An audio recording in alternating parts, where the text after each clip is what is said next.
bystander effect is a social psychological theory that states that individuals are less likely to offer help to a victim when other people are present. This effect is most evident in the real-life murder of Kitty Genevieve in 1964. Some estimate that as many as 38 people were witnesses when she got stabbed, yet no one came to save her. Many of us may be baffled by this, thinking that we would certainly have done something to help her. We all imagine that we could be the valiant hero to save the day, yet heroes seem to only exist in the realm of fiction.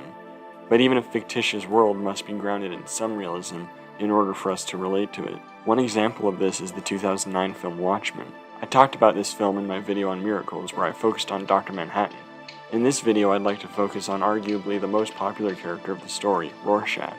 One of the many intersections between the fictional world of Watchmen and the real world is the murder of Kitty Genevieve, which inspires Rorschach to become a crime-fighting vigilante.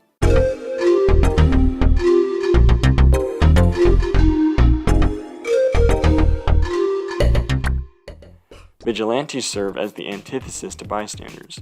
A vigilante bravely stands up against injustice when no one else will. One of the most well-known vigilantes is Batman, a truly incorruptible hero with moral codes that are universally admired.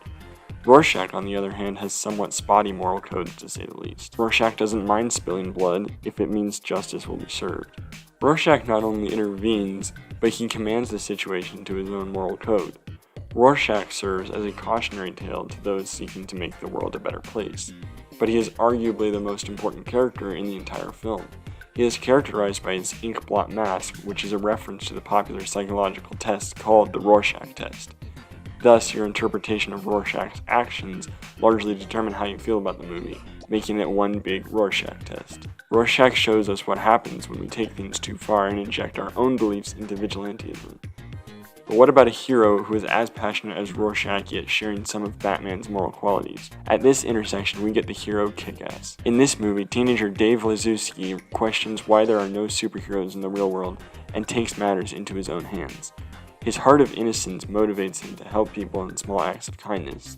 His first major act of heroism comes from saving a gang member who is about to be beaten up. The true beauty of this scene comes from its component parts. At the surface, Kick-Ass is the one and only person intervening as dozens of onlookers pull out their phones to record the fight. At a deeper level, Kick-Ass is willing to protect the stranger regardless of what the stranger has done. Give it up, man. Just walk away. No, never.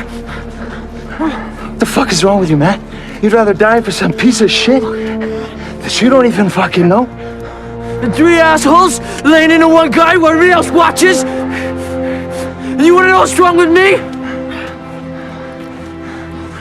Yeah, I'd rather die. So bring it on! The most inspiring part about Kick-Ass is how he shows us that all it takes is one hero to completely dismantle the bystander effect.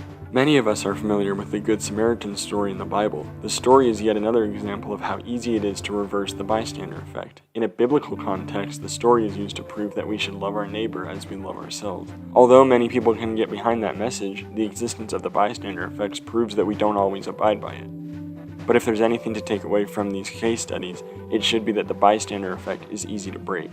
We often see superheroes as spectacular beings who act in ways we could never dream of. But if you strip away the superpowers, what you're left with is a standard which all of us can and should chase after.